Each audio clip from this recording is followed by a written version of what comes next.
अस्सलाम वालेकुम। उम्मीद करता हूँ फिट होंगे, बेहतरीन होंगे, अपनी लाइफ अच्छे से एंजॉय करोगे। हम तीनों की तरह आज एक और वीडियो और उसका title Video analogy the untold story of Talapati Vijay Pain Power Path to CM 2026 Tamil Nadu Trisha और शुभंकर मिश्रा जी की वीडियो है। जो रीजनल वीडियो का लिंक डिस्क्रिप्शन में जो होगा, लाजमी इनको भी सपोर्ट करें, हमें भी सपोर्ट करें। मेरा नाम मोहम्मद रियो, मेरे साथ हैं Malik Shaklan Iqbal, Mohammad Sameer Khokhar. So guys let's start.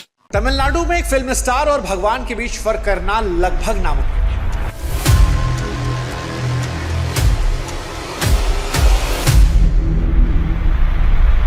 क्योंकि यहां पर लोग सिर्फ अपने पसंदीदा हीरो की फिल्में नहीं देखते, बल्कि उसे अपनी उम्मीद, अपनी आवाज और कई बार तो भविष्य मान लेते हैं। तमिलनाडु की मिट्टी ने कभी एमजीआर को भगवान बनाया था, जयललिता को अम्मा कहकर सत्ता के शिखर पर पहुंचाया था, और अब 2026 में तमिलनाडु ने एक और नाम को इतिहास के सबसे बड़े अध्याय में दर्ज किया। नाम थलापति विजय।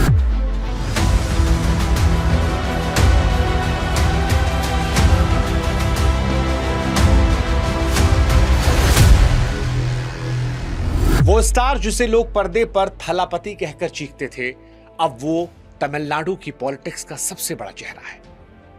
उसने पहले चुनाव में ही डीएमके और एआईडीएमके जैसी दशकों पुरानी पार्टियों को एक रात में ध्वस्त कर दिया।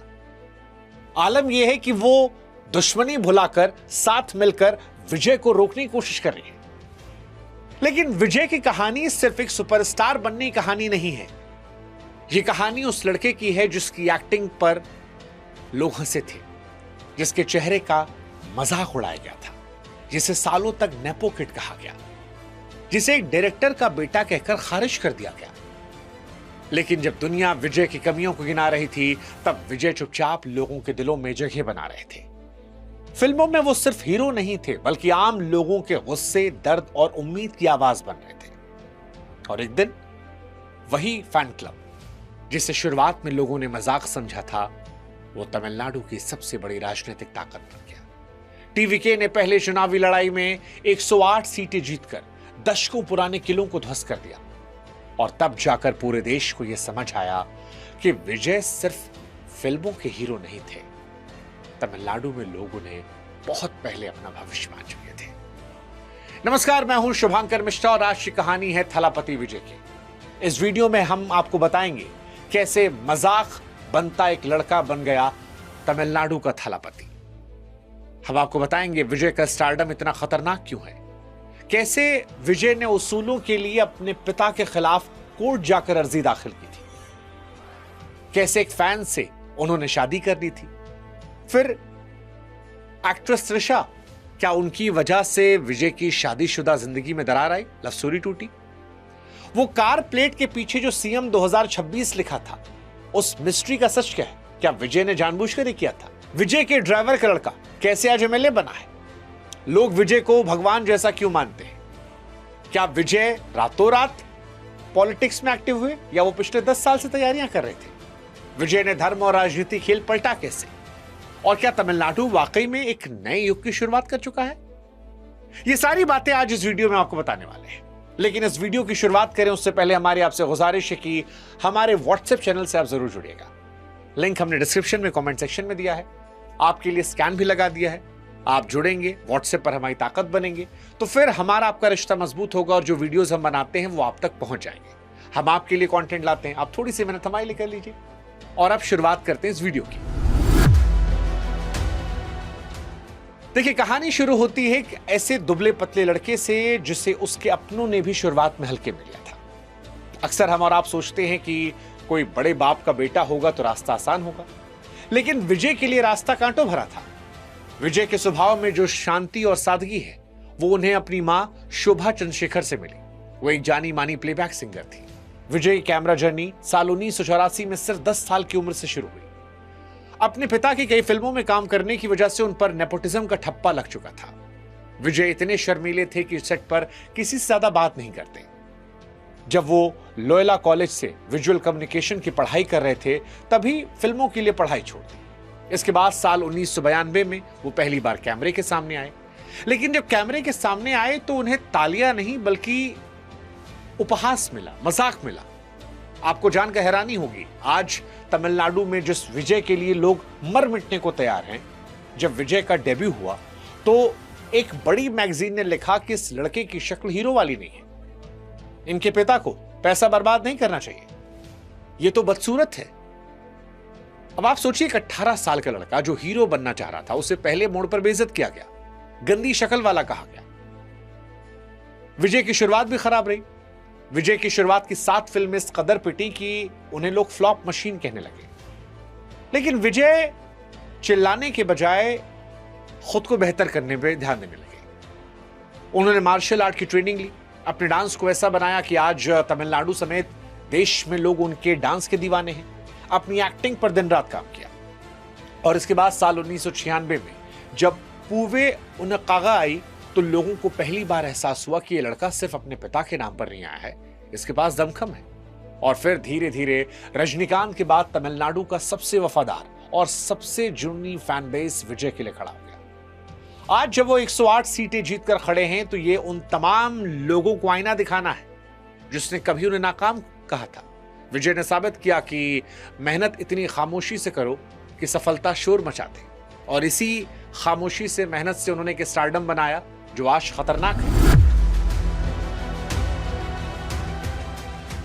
दरअसल विजय का स्टारडम जो है वो सिर्फ बॉक्स ऑफिस तक नहीं है, बल्कि ऐसी सुनामी बना जिसने तमिलनाडु को एक्चुअली बदल दिया है। विजय बहुत जल्दी समझ गए थे कि तमिलनाडु में सिनेमा जो है वो केवल एंटरटेनमेंट नहीं है, वो रिलीजन जैसा है, इबादत होती है, पूजा होती है। 2003 में जब उनकी फिल्म घिल्ली हुई तो उसने इतिहास बदला, क्योंकि तमिलनाडु की पहली फिल्म थी जिसने 50 करोड़ का बिजनेस किया, और यहीं से विजय को मास एक्शन हीरो की लीग में टॉप पर खड़ा कर दिया। बॉलीवुड में कई फिल्में जैसे कि सलमान खान की वांटेड, अक्षय कुमार की हॉलिडे, आपको जानकर हैरानी होगी कि यह विजय की ही फिल्मों की रीमेक है। इससे साफ है कि बॉलीवुड भी कई सालों तक विजय की कहानियों के सहारे अपनी दुकान चला रहा था। साल 2010 के बाद विजय ने अपनी फिल्मों को हथियार की तरह इस्तेमाल करना शुरू किया और फिल्म कत्थी में किसानों का मुद्दा उठाया, मरसल में जीएसटी पर सवाल किया। विजय फिल्मों के जरिए वो सब कुछ कह रहे थे जो तमिलनाडु में बड़े बड़े नेता नहीं कह पा रहे थे। इनफैक्ट उनकी आखिरी फिल्म जननायक 2026 में वो एक फिल्म नहीं थी, बल्कि राजनीतिक पारी का एक सिनेमैटिक सिंबल थी। इस फिल्म के जरिए अपने रिटायरमेंट को इतना ड्रामेटिक बनाया कि जनता ने पर्दे से सीधे मुख्यमंत्री की कुर्सी पर बिठाने का मान लो मन बना लिया। और वो भीड़ सिर्फ टिकट खरीदने वाली नहीं थी, बल्कि वो उनकी लॉयल आर्मी थी जो अपने नेता के एक इशारे पर सत्ता पलटने का दम रख रही थी। विजय ने सिनेमा को जिस समझदारी के साथ यूज किया पॉलिटिक्स में, उससे विरोधियों के पसीने छूट गए। आज अगर डीएमके एआईडीएमके हाथ मिलाने को तैयार हैं, तो उसमें विजय का वो मास्टर स्ट्रोक, वो मास्टर स्ट्रेटजी है।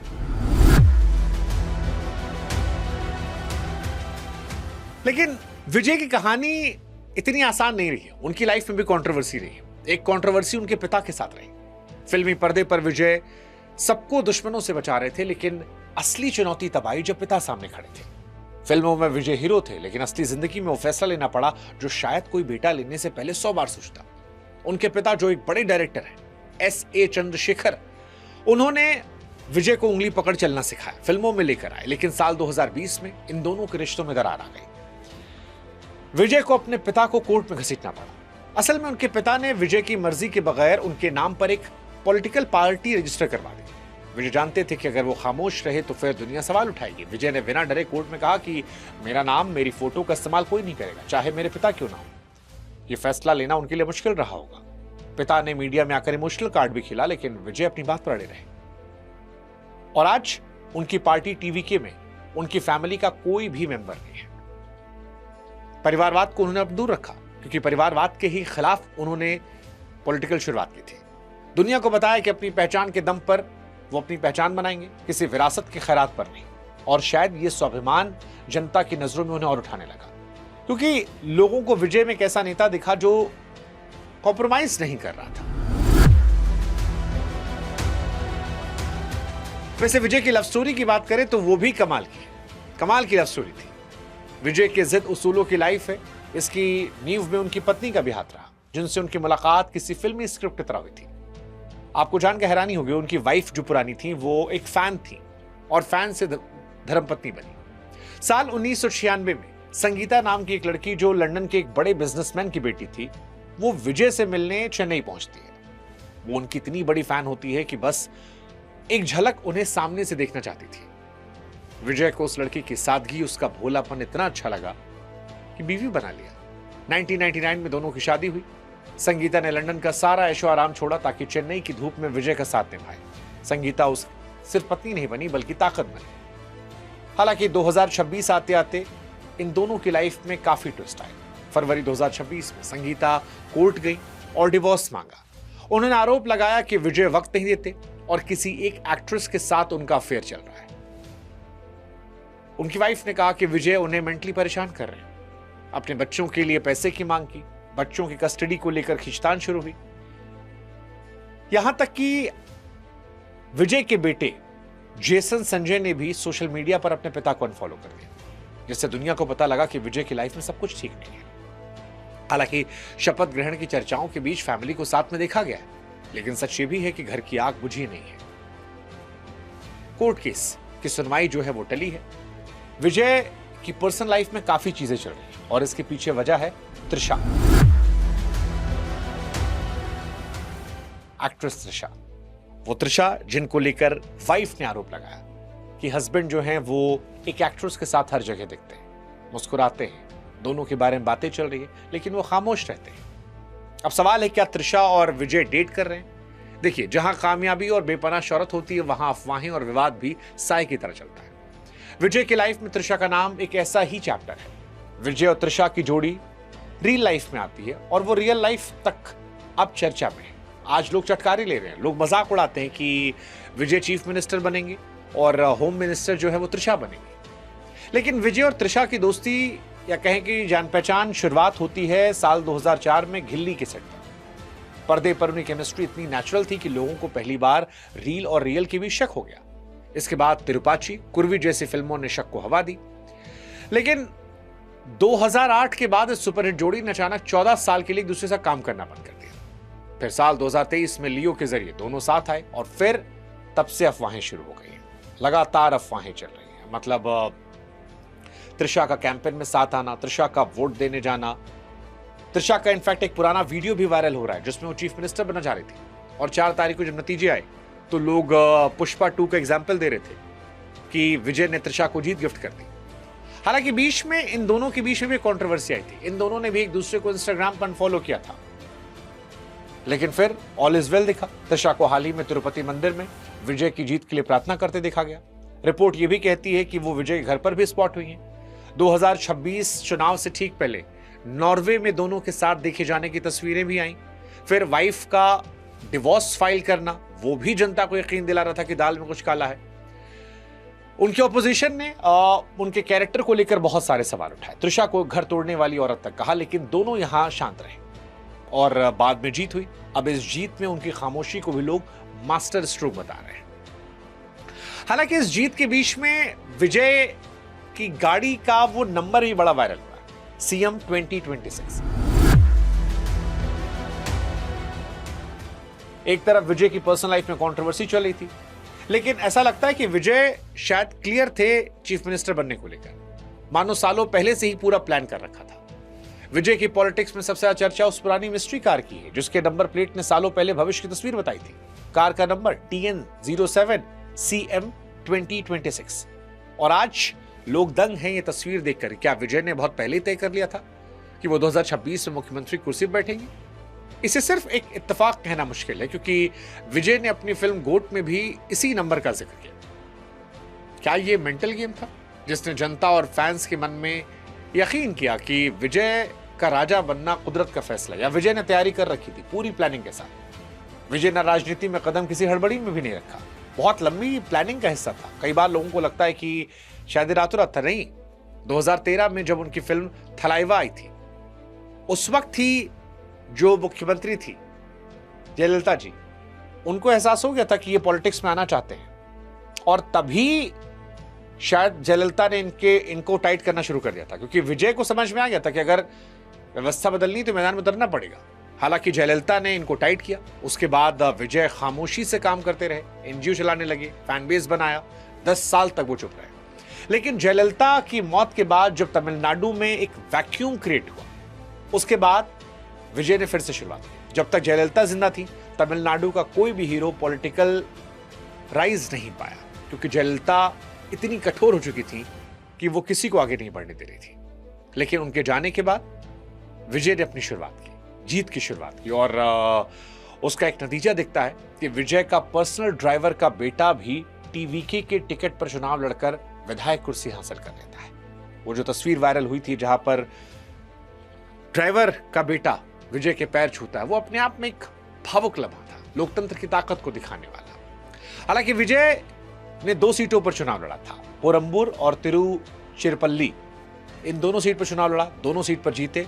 अब एक र्यूमर ये भी उड़ रहा है कि एक सीट पर शायद वो इस्तीफा दे दे और हो सकता है त्रिशा चुनाव लड़ ले। पता नहीं क्या होगा क्या नहीं, लेकिन विजय को तमिलनाडु में लोग भगवान जैसा माने लगे, और इसके पीछे सिर्फ ग्लैमर नहीं है, भरोसा है जो तमिलनाडु की जनता ने विजय में देखा। आज विजय को तमिलनाडु में लोग सिर्फ सुपरस्टार नहीं मानते, उनकी अलग इज्जत है और इसके पीछे गहरा दर्द भी है। दरअसल विजय जब छोटे थे तब उनकी 2 साल की बहन विद्या की मौत हो गई थी, और उस घटना ने विजय को शांत और गंभीर बना दिया।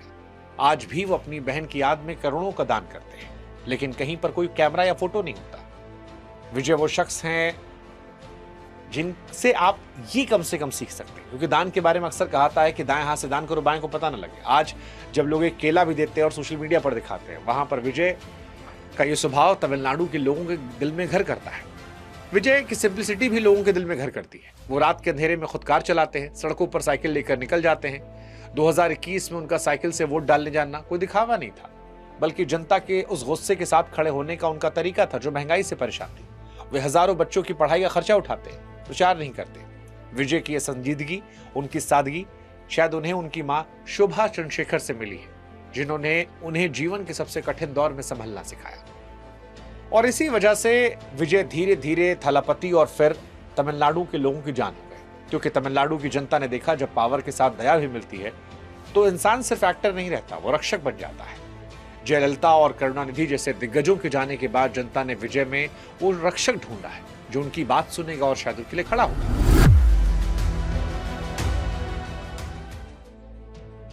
लेकिन क्या विजय को यह सक्सेस रातों रात मिल गई? पहली बार चुनाव लड़कर वो जीत गए?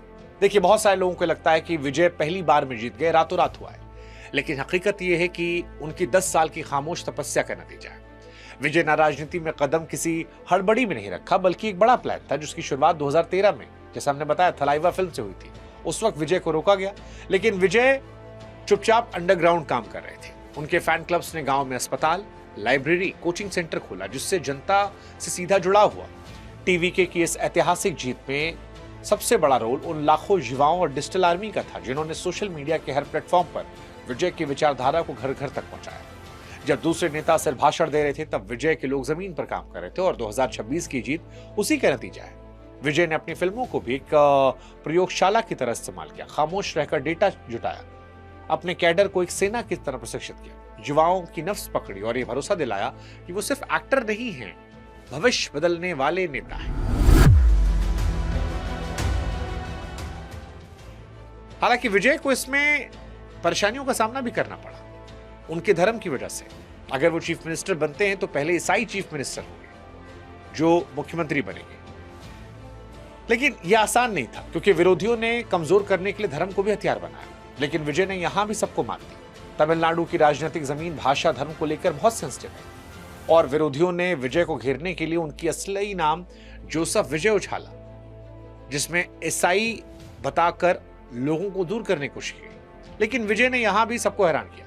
उन्होंने कभी धर्म का ढिंढोरा नहीं पीटा, बल्कि सबसे एक बात कही कि मैं सबसे पहले तमिल हूं। मंदिरों में माथा टेका, मस्जिदों में गए, यह साबित किया कि तमिलनाडु की जनता को धर्म नहीं, एक ईमानदार इंसान चाहिए। और इस मास्टर स्ट्रोक ने धार्मिक ध्रुवीकरण को कंट्रोल कर लिया, और लोगों के मन में भी गया यार कि एक इंसान अपनी पर्सनल लाइफ में एक बिलीफ रख सकता है और अपनी पहचान में कट्टर तमिल राष्ट्रवादी हो सकता है।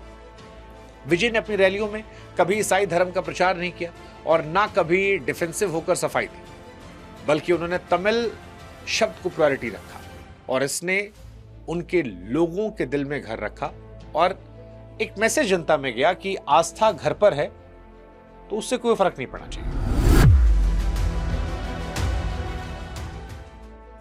लेकिन अब सवाल यह है कि जब जनता ने इतना बड़ा वोट दिया है तो क्या तमिलनाडु में नए युग की शुरुआत हुई है? क्योंकि 4 मई 2026 को जब चुनावी नतीजे सामने आए तो टीवी की 108 सीट जीतती है। उस वक्त लगा कि जनता जो खानदानी राजनीति भ्रष्टाचार से उबी थी वो अब इनको चीफ मिनिस्टर के तौर पर दिख रही है। हालांकि तमिलनाडु में सब कुछ एब्सोल्यूट सिनेमा चल रहा है। डीएमके एआईडीएमके को लेकर साथ मिलकर सरकार बनाने की रूमर्स चल रहे हैं। विजय के जो विधायक हैं वो कह रहे हैं कि अगर डीएमके आईडीएमके मिलकर सरकार बनाते हैं तो वो पॉलिटिक्स छोड़ देंगे। पैसों के खेल की बात चल रही है। राजभवन के गलियारों में सस्पेंस बना हुआ है। थलापति विजय कहा जा रहा है कि लगातार गवर्नर से मिलने की कोशिश कर रहे हैं। कांग्रेस, वीसीके, सीपीआई, सीपीएम के लोग अंदर बाहर समर्थन होने की बात कर रहे हैं, लेकिन पेच फंसा हुआ है। गवर्नर कह रहे हैं कि जब तक 118 विधायकों के हस्ताक्षर का रिटर्न नहीं मिलेगा तब तक वो सरकार बनाने का न्योता नहीं देंगे। बाकी प्रदेशों में सरकार बन रही है, लेकिन तमिलनाडु में विजय की फिल्मों की तरह ही कहानी परत दर परत पलट रही है। पर्दे का सुपरस्टार सत्ता की दहलीज पर तो खड़ा है, लेकिन दरवाजे अंदर नहीं घुस पा रहा। चीफ मिनिस्टर बनने को लगभग तैयार है, लेकिन अब तक वो लेटर नहीं मिला। तमिलनाडु की जनता जो है वो भी इंतजार कर रही है। लेकिन विजय देर सवेर तमिलनाडु के चीफ मिनिस्टर बनेंगे, इसमें कोई दो राय नहीं है, क्योंकि विजय ने साबित किया है कि जब एक शर्मीला लड़का अपने स्वाभिमान जनता के लिए खड़ा होता है तो सिर्फ चुनाव नहीं जीतता, बल्कि दशकों पुरानी जड़ व्यवस्था को हिला कर रख देता है। और ये तमिलनाडु में हुआ है। डीएमके एआईडीएमके का साथ आना वैसा है जैसा बीजेपी और कांग्रेस एक साथ आकर चुनाव लड़ रहे। अब अगले 48 घंटों में साफ होगा कि क्या उन्हें न्योता मिलता है या फ्लोर टेस्ट की अग्नि परीक्षा होती है। लेकिन एक बात तय है कि तमिलनाडु में सब कुछ बदल चुका है। सब कुछ। स्क्रीन का हीरो सीएम की कुर्सी की तरफ बढ़ रहा है और जनता देखने को यह बेताब है कि अगर वो मुख्यमंत्री बनेगा तो क्या वो असल जिंदगी में भी वही करिश्मा करेगा जो पर्दे पर कर रहा था। कुल मिलाकर एक नए तमिलनाडु की शुरुआत है। विजय का आना उम्मीद देने वाला है, क्योंकि तमिलनाडु की सियासत में एक्टर्स की इमेज बहुत बड़ी है। विजय के पास उम्र भी है। क्या वो तमिलनाडु का भविष्य बदल पाएंगे या इस उम्मीद के साये में गुम हो जाएंगे, पता नहीं। लेकिन जनता ने अपनी तरफ से भर भर कर उन्हें प्यार दिया है। आशा करते हैं कि ये उम्मीद का दिया बुझे ना और फिल्मों का विजय असल जिंदगी में भी जनता की उम्मीदों पर विजय हासिल करे। फिलहाल ये कहानी विजय की थी। इस कहानी का कौन सा हिस्सा आपको रोचक लगा, आप कमेंट सेक्शन में जरूर लिखिएगा। व्हाट्सएप चैनल जरूर जुड़िएगा, और कोई और किस्सा कहानी आपको सुननी है तो जरूर बताइएगा कमेंट सेक्शन में। साथ ही विजय की जिंदगी का अगर कोई हिस्सा हमसे मिस हो गया तो उसका जिक्र भी आप कमेंट सेक्शन में कर सकते हैं। आपके फीडबैक का हमें इंतजार रहेगा। नमस्कार।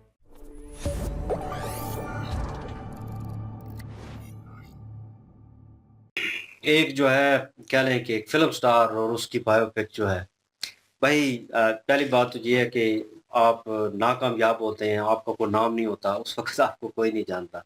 लेकिन जब आप कामयाब होते हैं तो पूरी दुनिया आपकी चर्चा करती है और आपको फिर आपकी कह लें कि एक बिहाइंड स्टोरी जो है वो बताई जाती है कि आप बचपन में ये थे, फ़लाँ ताल्लुक आपका यहाँ पे था, फ़लाँ आपके चचा थे, मामा थे, वो सारी हिस्ट्री निकाली जाती है। तो विजय थालापति जो हैं वो जो हैं वो कह लें कि भाई एक फ़िल्म स्टार हैं। अक्सर देखा जाता है कि आप एक आर्टिफ़िशियल स्टोरी को पकड़ के फ़िल्म जो है वो क्रिएट की जाती है, लेकिन लोगों तक एक मैसेज जो है वो दिया जाता है। इन्होंने मूवीज़ का ज़िक्र किया, उनमें जितनी भी मूवीज़ थी वो स्टार्टिंग की मूवीज़ को छोड़ के जो कह लें कि 2014 के बाद जो है 15 के बाद जो है क्रिएट की गई, उनमें एक मैसेज दिया गया। एक सियासी नोयत का मैसेज, जो मसले मसाइल जो है लोगों को चल रहे थे, जो माशरे में चल रहे थे और जो हालिया हुकूमत वो जहाँ पे होल्ड कर रहे थे लोग, वो उनको रिज़ॉल्व नहीं कर रहे थे और वो उनकी बेसिक नीड्स थी और उनके ऊपर कोई बात नहीं करना चाह रहा था। कोई बात करता था तो ऑन मीडिया जो है वो टाल दिया जाता, या इस तरह की सिचुएशन चल रही थी। वो मुद्दे वो वहाँ पे लेके आए, मूवीज़ में डिस्कस हुआ, और जिस एग्रेशन के साथ एक एक्टर जो है वो बात कर रहा होता है, वहाँ पे जोश, म्यूज़िक चल रहा होता है, बैकग्राउंड, एक पूरा माहौल क्रिएट होता है। तो एक-एक वर्ड जो है वो असर करता है और कह लें कि वो मूवी डिलीट तो नहीं होगी, वो सीन जो है वो डिलीट नहीं होगा, तो वर्ल्ड वाइड जब भी देखा जाएगा रिपीटेड, वो भाई लोगों के दिलों के ऊपर छाप करेगा, क्योंकि लोग उनके फ़ैन हैं। तो तमिल स्टेट में, साउथ में भाई हमेशा देखा गया है, एक प्रोग्राम में भी डिस्कस हुआ जहाँ पे जो है जूनियर एनटीआर और मेरे ख्याल में चिरंजीवी थे बैठे हुए कपिल के शो में मेरे ख्याल में।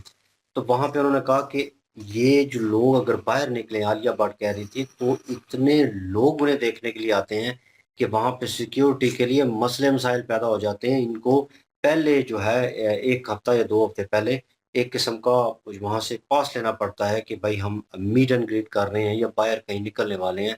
इतनी आवाम इकट्ठी हो जाती है लाखों की तादाद में, एक आवाज़ के ऊपर, एक मैसेज के ऊपर। तो भाई एक एक्टर जो है वो इस फील्ड में आया है, सियासत में आया है, तो लोगों की उम्मीदें भी भाई हाई एंड लेवल टाइप हैं कि लोग चाह रहे हैं कि जो मूवी में एक रॉबिन हुड पांडे और इस तरह का अग्रेशन एंग्री यंग मैन दिखता है ना, जो फैसले करवाता है, चुटकी बजाता है तो फैसले हो जाते हैं और सही हकदार को अपना हक दिलाता है, जुल्म हो रहा हो जहाँ पे ज्यादती हो रही हो उसको कम करता है, गरीबों की मदद करता है, गिरे हुए को उठाएगा। तो वो वाली सिचुएशन भाई माइंडसेट बना हुआ है लोगों का। वो अब चाहते हैं कि भाई वो चीज़, वो हक जो हमें मिलना चाहिए था, हमारे तक पहुँच नहीं रहा था, ये बंदा पहुँचाएगा। ये एक एक्टर है। तो देखा जाए अगर ओवरऑल तो भाई कुछ लोग एक्टिंग में सिर्फ़ एक्टिंग ही करते हैं। उन्हें पता है एक मसनूई स्क्रिप्ट लिखी हुई है, आर्टिफ़िशियल, उसके ऊपर एक्ट करना है और इन रियल लाइफ़ वो बहुत चेंज होते हैं। उनको फैन मिलते हैं तो भाई वो हैंडशेक भी नहीं करेंगे, कहेंगे दूर हो जाओ और ये चीज़ें करेंगे। लेकिन कुछ लोग इन रियलिटी इतना डीप जा चुके होते हैं क्योंकि इनकी लाइफ जो हमने अभी तक पूरी शुभंकर मिश्रा जी ने बताई है, भाई इतने अप्स एंड डाउन्स आए, इतनी बार आप नाकाम हो, नेपोटिज्म का ठप्पा आप पे लग जाए, तो भाई आप किस तरह 7 मूवी स्ट्रेट अवे आपने इस अपने करियर में फ्लॉप दी हैं विजय ने। तो किस तरह ऊपर, हाँ, उस वक़्त वो यंग था, शक्ल-ओ-सूरत वैसे क्योंकि तमिल एक्टर जो हैं वो बड़े स्टाइलिश और बाल रखे हुए और वो चीज़ जो है वो नज़र आती है। लेकिन इनका गोल-सा चेहरा और छोटी-छोटी उन्होंने वो मुस्टैच जो है वो रखी हुई है। वो बड़ा एक कह लें कि कलर वाइज़ जितने भी तामिल हैं, अब उनका शेड जो है वो डार्क शेड है। लेकिन लोग जो हैं वो कहीं न कहीं उस शेड को के थोड़ा गंदमी कलर का जो चेहरा हो, थोड़ा स्टाइलिश हो, बाल रखे हो, बॉडी हो, हाइट हो, उस तरह नज़र आता हो, वो उनमें नहीं था। वो स्टार्टिंग का सीन जो है पीछे चल रहा था तो मैं देख रहा था। तो ये जब मूवी आई वो लव ट्रायंगल वो निकल के आई तो वो एक स्टार उनको नज़र आया। लेकिन इतने बड़े चैनल ने, इतने बड़े अखबार ने पहले लिख दिया कि इसका तो चेहरा ही नहीं है मतलब स्टार वाला, एक हीरो वाला। बाप के ऊपर स्ट्रेट अवे ये तो रंग दे बसंती जो मूवी आई थी उसका सीन मुझे नज़र आ रहा है कहीं न कहीं कि बाप के ऊपर वो केस कर देता है, वो करप्शन करता है, तो स्ट्रेट अवे जाके वो कहता है कि तुमने करप्शन की है। तुम भी इसी मुल्क में रहते हो, मैं भी इसी मुल्क में रहता हूँ। ये एक अलग बात है कि तुम मेरे जो है वो बाप हो, लेकिन तुमने करप्शन किया और तुम्हें सज़ा मिलेगी और वो फांसी पे चढ़ रहा होता है। भाई इतना स्ट्रिक्ट होता है इन चीज़ों को लेकर वो लड़का जो है रंग दे बसंती में। तो वो बताते हैं तो यहाँ पे एक रियल स्टोरी जो है वो देखने को मिली कि बाप के अगेंस्ट जो है, बाप ने एक पार्टी में नाम मेंशन कर दिया, तो भाई उसने कहा कि नहीं, ये गलत है क्योंकि उसे भाई अपना नहीं उसके नाम से रजिस्टर करवाई थी रजिस्टर करवा ली थी पॉलिटिकल। ना। तो मतलब उन्होंने कहा कि बाद में क्लेम किया कि मेरा नाम लेकर कोई भी हो, कोई भी मतलब वो उनके जो है पिता थे, लेकिन उन्होंने कहा कोई भी हो, वो नहीं यूज़ कर सकता बिना परमिशन। तो ये तक मतलब कि अगेंस्ट फैसला लेना बाप के और इस चीज़ को वो पहले जान चुके थे कि पॉलिटिकल लेवल के ऊपर अगर मुझे आना है जैसे वो एक महिला थी जिनका उन्होंने ऐड ऑन किया कि वो अपनी सत्ता में थी और किसी को ऊपर नहीं आने दे रही थी, होल्ड में थी, उन्होंने दबाने की कोशिश भी की इनको, पुश ऑन किया लेकिन इन्होंने कोई एग्रेशन दिखाकर या वो करके कोई पोस्टें नहीं की, कोई कुछ नहीं की, एक एनजीओ चलाते रहे, बैक फुट लिया, अपने आप को दोबारा स्टेबल किया, जो गलतियाँ थी उनको उन्होंने ख़त्म करने की कोशिश की, 10 साल वेट किया। वो चली गईं, एक उन्होंने कहा कि गैप बना, उस गैप को उन्होंने फिर यूज़ किया और भाई वो मूवीज़ के थ्रू भी दिखा रहे थे। हर चीज़ में वो नंबर प्लेट का मेंशन होना और मूवीज़ में इन मुद्दों को डिस्कस करना अवाम के।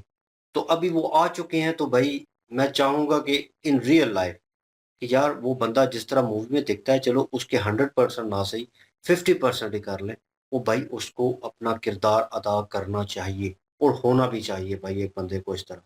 तो उन्होंने कहा जितने भी एक्टर्स आए हैं उससे पहले वो सारे नाकाम हुए हैं और लेकिन विजय जो हैं, विजय थालापति उन्होंने अपनी जगह बनाई है और सबसे खूबसूरत इंसान की चीज़ होती है कि भाई वो इंसानियत को प्रेफ़र करता है, ठीक है ना? As a human being. तो कहीं न कहीं विजय में वो चीज़ जो है वो नज़र आ रही है। उन्होंने अपने उस जो है चीज़ को जो है अपने रिलीजन को जो है, अपनी कह लें कि उस ज़ात को जो है वो आगे नहीं रखा। उन्होंने इंसानियत को प्रेफ़रेंस दी है, उन्होंने भेदभाव नहीं किया इन चीज़ों में। ये एक पॉज़िटिव पॉइंट जो है, एक अच्छे इंसान में नज़र आता है। हो सकता है उन्होंने जैसे मेंशन किया कि उनकी तरबियत जो है, उनकी ममता ने, उनकी माता जो हैं, उन्होंने वैसे की है। लेकिन भाई आगे आपको ही लेके चलना होता है उस चीज़ को। वो पेरेंट्स जो हैं आपको ट्रांसफ़र करते हैं, लेकिन आप उस चीज़ को कितनी अच्छे तरीके से माशरे में इम्प्लीमेंट करते हैं या अपने ऊपर इम्प्लीमेंट करते हैं, वो देखने लायक होता है। वो बताता है कि आप कितने अच्छे इंसान हैं। तो यहाँ पे विजय अपना काम कर रहा है और जो उसे आगे नहीं आने दे रहे या अभी भी पुश कर रहे हैं, तो भाई घटिया सियासतमैन रियलिटी बोलूँगा हर जगह पे मौजूद है। और वो लोग जो हैं, वो कहीं न कहीं काम भी ठीक कर रहे होंगे, लेकिन भाई वो चाहेंगे कि हमारा ही बंदा आगे आने वाले वक़्त में आए, हमारी पार्टी ही स्ट्रॉन्ग हो। इस सियासत का एक दौर-दौरा है, एक चेन ऑफ सर्कल चल रही है, तो इसमें विजय को आना ही पड़ेगा। और इसमें आकर उसको अपनी कुर्सी अगर वो अवाम के मसले-मसाइल हल करना चाहता है, अपना 100% देना चाहता है, अपना मोटिव मुकम्मल करना चाहता है, कहीं न कहीं उसको 1 पाँव इधर भी रखना पड़ेगा और 1 पाँव बाहर जो है वो रखना पड़ेगा। इस तरह सिचुएशन जो है वो बैलेंस करनी पड़ेगी। मेरे कहने का मकसद ये है कि भाई उनके साथ थोड़ा बहुत हाथ मिलाना पड़ेगा। ये चीज़ होगी और वो फ़ोटोज़ जो हैं वो दिखाई दे रही हैं, लोग अभी भी कुछ क्रिटिसाइज़ कर रहे हैं उनके फैन्स भी। तो लेट्स सी देखने लायक होगा कि वो किस तरह इम्प्लीमेंट करते हैं। उन्होंने कहा देर देर हो जाए, कोई थोड़ा बहुत टाइम लग जाए, लेकिन वो सीएम की कुर्सी के ऊपर ज़रूर बैठेंगे। हुँ, जी, बिल्कुल जी। और हमने वेस्ट बंगाल में भी जो है वो वीडियो काफ़ी सारी जो है बनाई हैं। वेस्ट बंगाल में इलेक्शन हुए और बीजेपी के जो है वो जो खड़े थे, अपना नाम मुझे ज़हन में त्रिवेदी त्रिवेदु नहीं, त्रिवेदी थे ना? कुछ इस तरह का नाम था। लेकिन ये है कि वो जो है चुनाव जीत गए और ममता जी जो है वो जो इतने सालों से सत्ता में थी वो हार गई। इसी तरह तमिलनाडु की बात करें तो तमिलनाडु में जो विजय थे वो उनकी विजय हुई है। तो ये काफ़ी सारे जो है वो नंबरिंग से जीते हैं और बड़ी बात है कि एक आम सा बंदा जो है उठ के इलेक्शन जो है वो लड़े और सीएम बन जाए तमिलनाडु का। इनकी ये ख़ासियत जो है मुझे एक अच्छी लगी है कि ये धर्म को बीच में नहीं ला रहे, किसी भी धर्म को। ये मतलब कि इनकी माता जो हैं वो हिंदू हैं और मेरे ख़्याल में इनके पिता जो हैं वो क्रिश्चियन हैं हुँ, और ये भी क्रिश्चियन फ़ॉलो करते हैं। तो लेकिन ये है कि इन्होंने कभी उस चीज़ का प्रचार नहीं किया, उन चीज़ को डिफेंड नहीं किया। उन्होंने कहा कि ये आस्था जो है वो हमारी अपने घर है, इस पे सियासत नहीं की इन्होंने। इन्होंने कहा कि मैं तमिल हूँ। तो तमिल बन के जो है वो तमिल के लिए काम किया, तमिल के लोगों के लिए काम किया। वो समझ लें कि जो इन्होंने एनजीओज़ चलाई, जो मूवीज़ के थ्रू इन्होंने मैसेज दिए, तो वहाँ जो है वो इन्होंने कहा कि जो एक हीरो है उसको एक मतलब भगवान के तौर पे जो है पूजते हैं, हुँ, तमिल में। तो इन्होंने उस चीज़ को जो है वो देखा और अपना मैसेज इस तरह जो है वो फैलाने की कोशिश की। तो मैंने पिछले दिनों भी काफ़ी सारी ऐसी वीडियो देखी थी रमज़ान में जो है इन्होंने इफ्तारी के लिए किसी के पास मेरे ख़्याल में मुसलमानों के तमिल में ही जो है वो गए कहीं पे उसी एरिया में इफ्तार हुँ, में, तो अपोज़िशन ने बहुत ज़्यादा इस पे और लोगों ने भी काफ़ी सारे इंडिया में इस चीज़ पे जो है काफ़ी तनकीद की थी। ये सच्ची बात है, मैंने वीडियो देखी थी। राहुल जी के साथ तो कंपैरिज़न करना शुरू कर उनके दिया। साथ कंपैरिज़न करना शुरू कर दिया कि ये देखें जी, ये अब ये भी टोपी पहन गए हैं, ये भी उनके साथ मिल गए हैं, ये हो गया, वो हो गया। लेकिन इनके लिए ये मंदिर भी जाते हैं। अब ये हुँ, क्रिश्चियन है लेकिन ये मंदिर भी जाते हैं, मुसलमानों के साथ भी सारा कुछ करते हैं और अपनी जो है, जो इनकी आस्था है उसके साथ भी हैं। लीडर है भाई, वो हर एक के साथ चलेगा, हर एक ने उसको वोट दे के जिताना है, वो चाहे मुसलमान हो, चाहे वो हिंदू हो, चाहे वो सिख हो, चाहे वो क्रिश्चियन हो। जो भी मतलब मज़हब से ताल्लुक़ रखता है, एक लीडर के लिए वो सारे एक समान होने चाहिए, हर लीडर के लिए। कोई भी बंदा है वो एक समान होना चाहिए और ये इन्होंने साबित किया कि इनके लिए जो है वो सारे एक समान हैं। इसीलिए लोगों ने वोट इतने दिए और इनको सीटें इतनी मिल गई हैं, वहाँ के लोगों ने कुछ देखा है आखिर, तभी तो सीटें मिली हैं।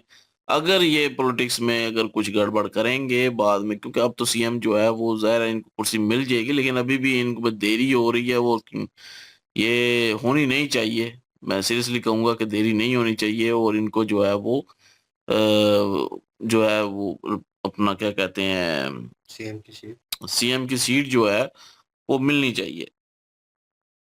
और देर या उन्होंने कहा देर से सही, लेकिन इन्होंने सीएम तो बन ही जाना है और लोगों ने इनको चुना है, इनको सीएम बनाया और अब ये सीएम बन के अब ये क्या करते हैं, कितने लोगों के साथ जो है वो मतलब कि अच्छा सलूक करते हैं, क्या नहीं करते, कोई इंसाफ कर पाते हैं।